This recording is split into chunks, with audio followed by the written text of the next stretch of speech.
Hello guys, जय Shri Ram. I hope सब अच्छे होंगे। तो आप लोगों ने जैसा कि डिमांड किया था टेंस का, तो वो टॉपिक में लेके आई हूँ। सबसे पहले हमें टेंस की जरूरत क्यों होती है? जब भी हम किसी से बात करते हैं, कोई भी कन्वर्सेशन होती है, तो हमें ये टेंस से ही पता चलता है कि वो प्रेजेंट के बारे में बोल रहा है, फ्यूचर के बारे में या फिर पास्ट के बारे में। इसलिए इनकी जरूरत होती है। और कॉम्पिटिटिव एग्जाम में डायरेक्ट यहाँ से क्वेश्चन भी बनते हैं, तो इसलिए आप अच्छे से इसको कर सकते हैं। मैं इसको सिंपल वे में आप लोगों को करा रही हूँ और आपको समझ में आ जाएगा। ये देखिए, टेंस के 3 पार्ट होते हैं, प्रेजेंट, पास्ट एंड फ्यूचर। अच्छा, टेंस को हिंदी में क्या बोलते हैं? काल। काल मीन्स टाइम, ये टाइम के बारे में बताता है। प्रेजेंट मतलब वर्तमान, जो अभी चल रहा है। पास्ट मतलब जो हो चुका, बीत चुका पीछे, वो होता है पास्ट। और फ्यूचर मीन्स जो आने वाला होता है, यानी कि आगे भविष्य में। ठीक है। अब 3 पार्ट होते हैं, प्रेजेंट, पास्ट एंड फ्यूचर। अब इनके भी 4 पार्ट्स होते हैं, जैसे present indefinite tense, present continuous tense, present perfect tense और प्रेजेंट परफेक्ट कॉन्टिन्यूस टेंस। वैसे ही पास्ट के होते हैं, past indefinite, past continuous, past perfect continuous. वैसे ही फ्यूचर के होते हैं, future indefinite, future continuous, future perfect और फ्यूचर परफेक्ट कॉन्टिन्यूस टेंस। अगर इन शॉर्ट बोले तो 3 टेंसेज होते हैं, उनके 4 पार्ट होते हैं, यानी कि 4, 8 और 12। टोटल कितने हो गए? 12 हमें पढ़ने होते हैं। ओके, आपको समझ आया होगा, मुझे लग रहा है आ गया होगा। तो अब तक जो करवाया वो आपको समझ आया होगा। टेंस 3 टाइप के और टेंस के पार्ट होते हैं। अब आगे देखिए, हम इसे एक चार्ट के थ्रू आपको बता रहे हैं। सिंपल होता है, कॉन्टिन्यूस, परफेक्ट और परफेक्ट कॉन्टिन्यूस। ठीक है, ये हमने यहाँ पे डिवाइड कर लिया 4 पार्ट इसके, क्योंकि सब में होते हैं ना, सिंपल, कॉन्टिन्यूस और परफेक्ट कॉन्टिन्यूस। तो और ये 3 हमने लिख दिया साइड में, प्रेजेंट, पास्ट और फ्यूचर। देखिए, अब जो सिंपल होता है या फिर इंडेफिनेट हम बोल सकते हैं, ये प्रेजेंट का होता है, वैसे ही पास्ट का होता है, वैसे ही फ्यूचर का। इनमें डिफरेंस क्या होता है वो देखिए। सिंपल में जब भी हम यूज़ करते हैं, या इंडेफिनेट हम बोल सकते हैं, डू और डज का जो यूज़ होता है वो होता है प्रेजेंट में। इतना आपको याद रखना ही पड़ेगा। डू डज का जो भी यूज़ होता है वो प्रेजेंट में ही होता है। और कॉन्टिन्यूस में, और जैसे कॉन्टिन्यूस में होएगा, इज एम आर का यूज़ कॉन्टिन्यूस में हो जाएगा। परफेक्ट में हैज़ हैव लगता है और परफेक्ट कॉन्टिन्यूस में हैज़ बीन हो जाता है। तो आपको समझ आ रहा है? देखिए, प्रेजेंट होता है, उसमें डू डज का यूज़ होता है। डू डज जहाँ भी यूज़ होता है, इसका मतलब वो प्रेजेंट की बात कर रहे हैं और इंडेफिनेट की बात कर रहे हैं। इज एम आर का यूज़ हो रहा है, मतलब प्रेजेंट कॉन्टिन्यूस का बात हो रहा है। ओके, जो काम अभी चल रहा है। परफेक्ट यानी कि हैज़ है, जहाँ भी आपको दिखे वहाँ पे परफेक्ट टेंस होता है। और हैज़ बीन जहाँ पे लगा दिख जाए, परफेक्ट कॉन्टिन्यूस टेंस होता है। पास्ट में जैसे हम प्रेजेंट में डू डज का यूज़ करते हैं, वैसे ही पास्ट में डिड लगता है। डू डज की जगह क्या आ जाता है? डिड आ जाता है। और कॉन्टिन्यूस में इज एम आर की जगह वाज और वर का यूज़ होता है। वैसे ही परफेक्ट में हैज़ हैव की जगह हैड आ जाता है, और यहाँ पे हैज़ बीन था और वहाँ पे हैड बीन हो जाएगा। ठीक है। और फ्यूचर में हम देखें, जैसे प्रेजेंट में डू डज था, पास्ट में डिड का यूज़ हुआ, फ्यूचर में विल और शैल का यूज़ होता है। वैसे तो विल का यूज़ आजकल हो रहा है, शैल की ज़रूरत नहीं पड़ती, लेकिन फिर भी मैं बता रही हूँ, विल और शैल का यूज़ फ्यूचर में होता है। और यहाँ पे कंटिन्यूस में इज एम आर था, यहाँ पे वाजवर था, और फ्यूचर में विल भी और शैल भी होगा। परफेक्ट में हैज़ हैव था, पास्ट में हैड था, और फ्यूचर में विल हैव होगा, शैल हैव होगा। परफेक्ट कॉन्टिन्यूस में हैज़ बीन था और पास्ट में हैड बीन था, वैसे ही अपना फ्यूचर में हैव बीन का यूज़ होता है। तो आप ये चार्ट अच्छे से थोड़ा सा देख लीजिए। थोड़ा देख लोगे तो आप लोगों को समझ आ जाएगा, जो मैंने चार्ट के थ्रू आप लोगों को बताने की कोशिश किया है। एक बार देख लेना, समझ आ जाएगा। ठीक है। अब आपने ये तो देख लिया कि प्रेजेंट में क्या आता है, पास्ट में क्या आता है, फ्यूचर में क्या आता है, कॉन्टिन्यूस में क्या आता है, परफेक्ट में क्या आता है। ये सब चार्ट देखने के बाद एक चार्ट है हेल्पिंग वर्ब का। ये स्ट्रक्चर और देखिए, जो भी हम ही, शी, इट या कोई भी नेम या फिर सिंगुलर, इनके साथ हमेशा इज, वाज, हैज और डज का यूज़ होगा। ये आपको याद रखना पड़ेगा। कोई भी प्लूरल हो, आई, वी, यू, दे, ऐसा नाउन, ठीक है, कोई भी प्लूरल नाउन, तो उनके साथ आर, वर, हैव, डू का यूज़ होगा। He, she, it, name, I, we, you, they, had और डिड और विल, ये लग सकते हैं सबके साथ। हैड, डिड और विल ये सबके साथ लग सकते हैं, लेकिन जब भी इज, वाज, हैज, डज ये आए तो singular, are, were, have, do ये आए तो यानी कि प्लूरल। ये आपको याद करना ही पड़ेगा, ये हेल्पिंग वर्ब का स्ट्रक्चर है। अब आप ये एग्जाम्पल के थ्रू मैं थोड़ा बता देती हूँ, एग्जाम्पल्स देखेंगे तो अच्छे से समझ में आ जाएगा। यहाँ पे हमने 3 पार्ट्स में डिवाइड कर लिया, प्रेजेंट, पास्ट एंड फ्यूचर, और साइड में लिख लिया सिंपल, कॉन्टिन्यूस और परफेक्ट कॉन्टिन्यूस, क्योंकि सबके 4 पार्ट तो होते ही हैं। तो सिंपल में देखो, जब भी प्रेजेंट में हम बोलेंगे सिंपल या फिर इंडेफिनिट टेंस, तो वहाँ पे हम बोलेंगे जैसे आई गो, यानी कि मैं जाता हूँ। तो अभी का प्रेजेंट का मैं बता रही हूँ कि मैं जाती हूँ, आई गो।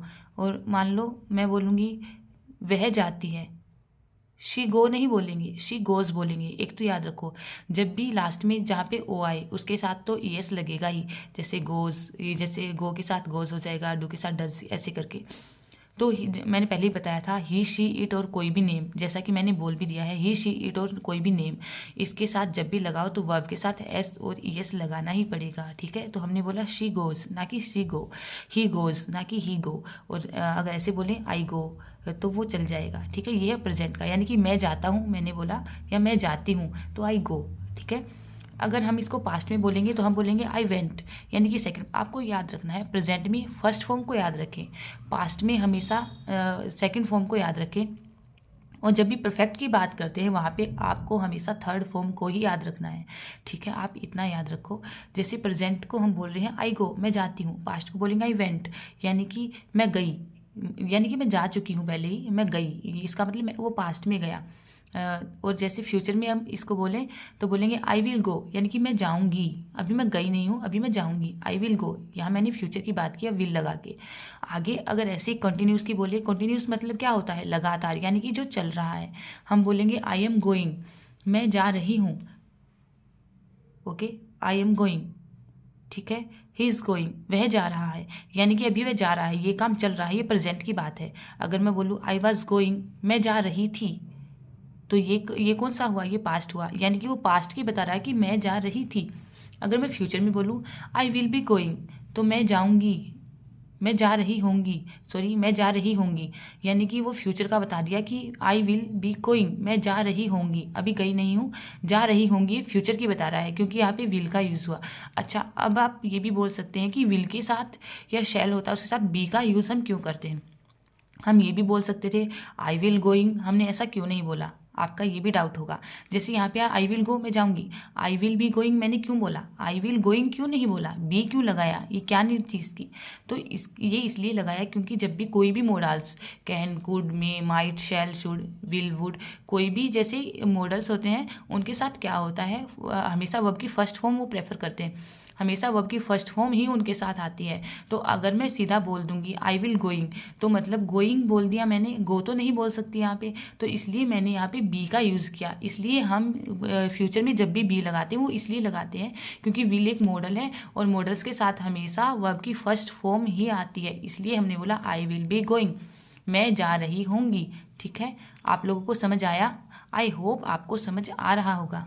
अच्छा, नेक्स्ट है परफेक्ट, यानी कि प्रेजेंट परफेक्ट को हम देखें, शी हैज़ गोन, इसमें वो आता है जो हो चुका जो काम, शी हैज़ गोन, वह जा चुकी है, प्रेजेंट में है लेकिन जा चुकी है, आई हैव गोन, मैं जा चुकी हूँ, यानी कि शी के साथ ये भी याद रखे, आई वी यू दे, इनके साथ हैव का यूज़ होता है, और ही शी इट और जो भी सिमिलर होता है उनके साथ हमेशा हैज़ का यूज़ होता है, ठीक है।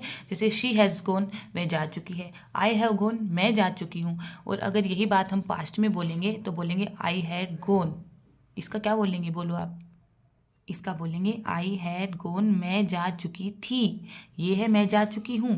पास्ट में बोलेंगे आई हैड गोन, मैं जा चुकी थी। और अगर फ्यूचर में इसी बात को बोलना है तो हम बोलेंगे आई विल हैव गोन, मैं जा चुकी होंगी, यानी कि फ्यूचर में, फ्यूचर की बता रही हूँ, आई विल हैव गोन, मैं जा चुकी होंगी, क्योंकि यहाँ पे विल का यूज़ हमें दिख रहा है, हैव का यूज़ दिख रहा है, वर्ब की थर्ड फॉर्म दिख रही है, और इसका मतलब क्या है, सीधा सीधा मतलब है ये फ्यूचर का टेंस है, विल से पता लग रहा है हमें, ठीक है। अभी नेक्स्ट है परफेक्ट कॉन्टिन्यूस, यानी कि नाम से ही हमें दिख रहा है परफेक्ट और कॉन्टिन्यूस, जो काम है लेकिन मतलब हो रहा है लेकिन वो अभी भी चल रहा है, अभी भी क्या है, वो चल रहा है, ख़त्म नहीं हुआ है। देखो जैसे प्रेजेंट में हम बोलेंगे I have been playing since morning, मैं सुबह से खेल रही हूँ, ओके। हाँ, तो क्या पढ़ा देखो, I have been playing since morning, मैं सुबह से खेल रही हूँ। इसमें देखो दो डाउट्स रहते हैं बच्चों को, सिंस और फोर का, सिंस कब लगाना है हमें, फोर कब लगाना है। तो जब भी पॉइंट ऑफ टाइम दिया जाए, जैसे इन्होंने बोला I have been playing since morning, सुबह से इन्होंने दे दिया एक पॉइंट दिया, मॉर्निंग से, आफ्टरनून से, ऐसे करके, तो वो सिंस आया। और जब भी पीरियड ऑफ टाइम दिया जाए, जैसे फॉर 10 मिनट्स, जैसे I have been playing for 10 minutes, तो इसमें 4 आया, क्यों आया? क्योंकि 10 मिनट्स बोला, वो किस टाइम की 10 मिनट्स थी, एक मतलब एक पीरियड बोल दिया टाइम का, 10 मिनट्स, 20 मिनट्स, 2 आवर्स, ऐसे करके, मतलब वहाँ पे 4 आ जाएगा। जब भी पॉइंट ऑफ टाइम दिया जाए तो वहाँ पे आएगा सिंस, जब भी पीरियड ऑफ टाइम बोला जाए तो वहाँ पे आएगा 4। तो I have been playing since morning, मैं सुबह से खेल रही हूँ या खेल रहा हूँ, तो ये प्रेजेंट में आ गया। अगर पास्ट में इसी को बोले तो I had been playing since morning, मैं सुबह से खेल रहा था या खेल रही थी, तो यहाँ पे क्या आया? हैड बीन आया। तो इससे हमें पता चला, क्या पता चला कि ये पास्ट की बात हो रही है, क्योंकि हैड हमेशा किस में आता है? पास्ट में। हैज़ और हैव आते हैं प्रेजेंट में, हैड आता है पास्ट में। अच्छा, अगर मैं यही बात फ्यूचर में बोलूँ तो क्या बोलूँगी? I will have been playing since morning, मैं सुबह से खेल रही होंगी। I will have been playing since morning, मैं सुबह से खेल रही होंगी, यानी कि फ्यूचर में खेल रही होंगी, अभी नहीं, सुबह से खेल रही होंगी बोला, यानी कि विल हैव और बीन, इससे हमें पता चला कि फ्यूचर की बात हो रही है, यहाँ पे प्रेजेंट पास्ट की नहीं हो रही है। मुझे लगता है इतना आप लोगों को अच्छे से समझ में आ गया होगा। ये हमने सिंपली वे में आपको थोड़ा थोड़ा टेंस के बारे में बता दिया है, इतनी सिंपल तरीके से कि आप लोगों को अच्छे से समझ में आ जाए। और फिर भी अगर आप लोगों का कोई डाउट है तो आप हमसे कमेंट करके पूछ सकते हैं। आपको बस देखो, फिर एक बार रिवाइज करवाती हूँ क्या होता है। टेंस 3 टाइप्स के होते हैं, कौन सा? प्रेजेंट, पास्ट एंड फ्यूचर, ठीक है। और सबके 4-4 पार्ट होते हैं। सिंपल होता है, कॉन्टिन्यूस, परफेक्ट और परफेक्ट कॉन्टिन्यूस। अब आपको ध्यान रखना है, डू डज होता है, इज एम आर होता है, हैज़ हैव होता है, ये किस में आते हैं? ये आपको रखना है प्रेजेंट में, यानी कि फर्स्ट फॉर्म आपको याद रखनी है प्रेजेंट टेंस में, सेकंड फॉर्म आपको याद रखना है पास्ट टेंस में, और जब भी थर्ड फॉर्म की बात आए तो आपको याद रखना है परफेक्ट। अच्छा, प्रेजेंट हमें बताता है जो अभी काम हो रहा है, चल रहा है, अभी की बात हम प्रेजेंट में करते हैं, वर्तमान की। पास्ट में हम बात करते हैं अपने भूतकाल की, जो कि हो चुका पीछे। अच्छा, फ्यूचर में हम बात करते हैं जो आगे होने वाला है या आगे जाके होगा, उसकी हम बात करते हैं फ्यूचर के अंदर। तो बिल्कुल सिंपल है सब के सब, मैंने आपको अच्छे से बता दिए। अगर समझ में ना आए तो दोबारा वीडियो देख लेना, फिर भी समझ में ना आए तो तीसरी बार देख लेना, और फिर भी कोई डाउट हो आप लोगों को तो आप नीचे कमेंट सेक्शन में कमेंट कर सकते हो, मैं आप लोगों को दोबारा बता दूंगी, ठीक है। जो भी कहीं से भी कोई भी पॉइंट आपको समझ में ना आए, अगर कुछ रह भी गया हो, वैसे तो मैंने सब बता दिया, लेकिन कुछ भी अगर रहता है और आप लोगों को कुछ भी कोई भी प्रॉब्लम आती है तो कमेंट सेक्शन में कमेंट कर दे, आप लोगों को डेफिनेटली मैं श्योर हूँ मैं करवा दूंगी, ठीक है। लेकिन आप लोगों को प्रॉब्लम आनी नहीं चाहिए, फिर भी ठीक है। Thank you very much.